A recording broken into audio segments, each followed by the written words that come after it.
কৃষক ভাইয়েরা, আপনি কি ধানের বীজতলা তৈরি করেছেন কিন্তু বীজ বপনের পর চারাগুলো হলুদ হয়ে যাচ্ছে অথবা জমিতে রোপণের পর কাঙ্ক্ষিত ফলন পাচ্ছেন না? তাহলে আজকের ভিডিওটি আপনার জন্য খুবই গুরুত্বপূর্ণ। অনেক কৃষক ভালো মানের বীজ ব্যবহার করেও শুধু ভুল বীজতলা তৈরির কারণে 20 থেকে 30% পর্যন্ত ফলন হারিয়ে ফেলেন। আজ আমি ধাপে ধাপে দেখাবো কিভাবে সঠিকভাবে ধানের বীজতলা তৈরি করবেন, জমি তৈরির সময় কোন সার কতটুকু দিতে হবে, কেন কাদায় কার্বোফুরান ব্যবহার করা জরুরি, কিভাবে সুস্থ সবল চারা তৈরি করবেন এবং বেশি ফলনের গোপন কৌশল কী।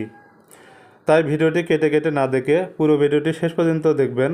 বরাবরের মতো আপনাদের কাছে ছোট্ট একটি রিকোয়েস্ট, আপনারা যারা আমার চ্যানেলে নতুন দর্শক হয়েছেন অবশ্যই আমার এই চ্যানেলটি সাবস্ক্রাইব করে পাশে থাকা বেল আইকনটি অল করে রাখবেন।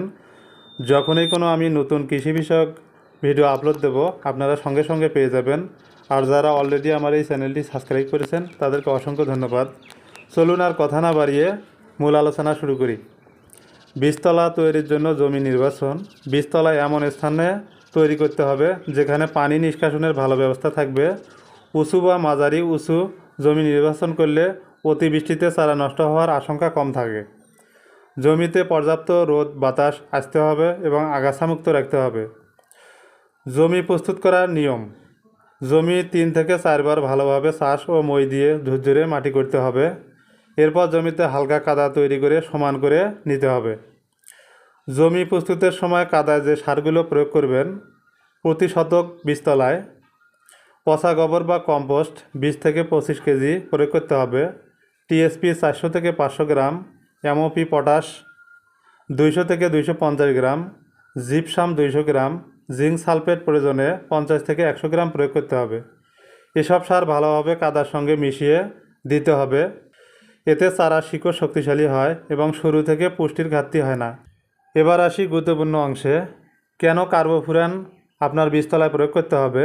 অনেক সময় দেখা যায় বীজ বপনের পর মাটির নিচে থাকা বিভিন্ন প্রকার লার্ভা, পিঁপড়া, কাটুই পোকা বা অন্যান্য মাটির পোকা অঙ্কুরিত বীজ ও কোমল শিকড় কেটে ফেলে, ফলে বীজতলা পাতলা হয়ে যায় এবং অনেক জায়গায় চারা ওঠে না। এ কারণে জমি প্রস্তুতের শেষ পর্যায়ে কাদার সঙ্গে কার্বোফুরান দানাদার কীটনাশক উল্লিখিত মাত্রা অনুযায়ী ভালোভাবে মিশিয়ে দিলে মাটির পোকার আক্রমণ অনেকটা কমে যায়। বিশেষ সতর্কতা: কার্বোফুরান অত্যন্ত বিষাক্ত। ব্যবহার করার সময় অবশ্যই গ্লাভস ব্যবহার করুন। শিশু ও গবাদি পশুর হাত থেকে দূরে রাখুন এবং অনুমোদিত মাত্রায় বেশি ব্যবহার করবেন না। আপনার এলাকার কৃষি কর্মকর্তার পরামর্শ বা পণ্য লেবেল অবশ্যই অনুসরণ করবেন। বীজ শোধন পদ্ধতি: বীজ বপনের আগে ছত্রাকনাশক দিয়ে বীজ শোধন করলে ব্লাস্ট, বীজ পচা, অন্যান্য রোগের ঝুঁকি কমে যায়। এরপর পরিষ্কার পানিতে ভিজিয়ে অঙ্কুরোদ্গম বের হলে বপন করবেন। বীজ জাগ দেওয়ার সঠিক পদ্ধতি। এবার আসি সবচেয়ে গুরুত্বপূর্ণ ধাপে। প্রথমে বীজ পরিষ্কার পানিতে 24 ঘন্টা ভিজিয়ে রাখতে হবে। এরপর পানি ঝরিয়ে বীজ বস্তা বা কাপড়ে বেঁধে 24 থেকে 48 ঘন্টা উষ্ণ স্থানে রাখতে হবে। মাঝে মাঝে বস্তায় সামান্য পানি ছিটিয়ে আর্দ্রতা বজায় রাখুন। যখন ছোট সাদা অঙ্কুর বের হবে তখনই বীজ বপনের উপযুক্ত সময়। মনে রাখবেন, অঙ্কুর বেশি বড় হয়ে গেলে বপনের সময় ভেঙে যেতে পারে, সেদিকে খেয়াল রাখবেন। বীজ বপনের নিয়ম: বীজ খুব ঘন করে ছিটাবেন না। সমানভাবে ছিটিয়ে দিলে প্রতিটি চারা পর্যাপ্ত আলো বাতাস পায় এবং মোটা ও স্বাস্থ্যবান হয়। বীজতলার পরিচর্যা: প্রয়োজনে হালকা সেচ দিন, অতিরিক্ত পানি জমতে দেবেন না। আগাছা নিয়মিত পরিষ্কার করুন। রোগ বা পোকার আক্রমণ দেখা দিলে দ্রুত ব্যবস্থা নিন। প্রয়োজনে হালকা ইউরিয়া টপ ড্রেসিং দিন। কখন চারা রোপণ করবেন? সাধারণত 20 থেকে 30 দিনে সুস্থ সবল চারা রোপণ করলে ভালো ফলন পাওয়া যায়। জাত ভেদে সময় কিছুটা ভিন্ন হতে পারে। চারা যেন অতিরিক্ত বয়স্ক না হয়। বেশি ফলনের গোপন কৌশল: উন্নত মানের বীজ ব্যবহার করুন, বীজ শোধন করুন, জমি ভালোভাবে প্রস্তুত করুন, কাদায় প্রয়োজনীয় সার মিশিয়ে দিন। মাটির পোকার আক্রমণ বেশি হলে অনুমোদিত মাত্রায় কার্বোফুরান ব্যবহার করুন। সুষম সার ব্যবস্থাপনা অনুসরণ করুন। সঠিক বয়সে চারা রোপণ করুন।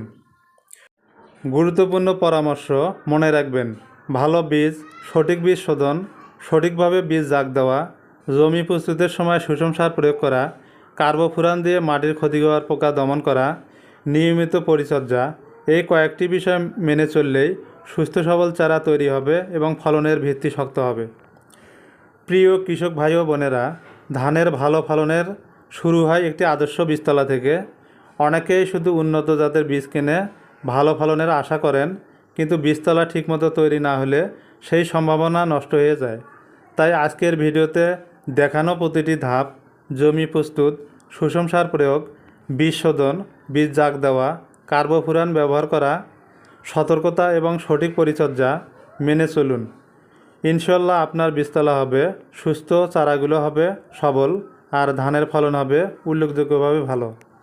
কৃষক ভাইরা, ভিডিওটি যদি আপনার উপকারে আসে তাহলে একটি লাইক দিন, কৃষক বন্ধুদের সঙ্গে শেয়ার করুন এবং কৃষি বিষয়ক আরও তথ্য পেতে আমাদের চ্যানেলটি সাবস্ক্রাইব করে পাশে থাকা বেল আইকনটি অল করে রাখুন। যখনই কোনো নতুন ভিডিও আপলোড দেব আপনারা সঙ্গে সঙ্গে পেয়ে যাবেন। আর যদি আপনাদের কোনো প্রশ্ন থাকে তাহলে নিচে কমেন্ট করে জানাবেন। সবাই ভালো থাকুন, সুস্থ থাকুন। আল্লাহ হাফেজ।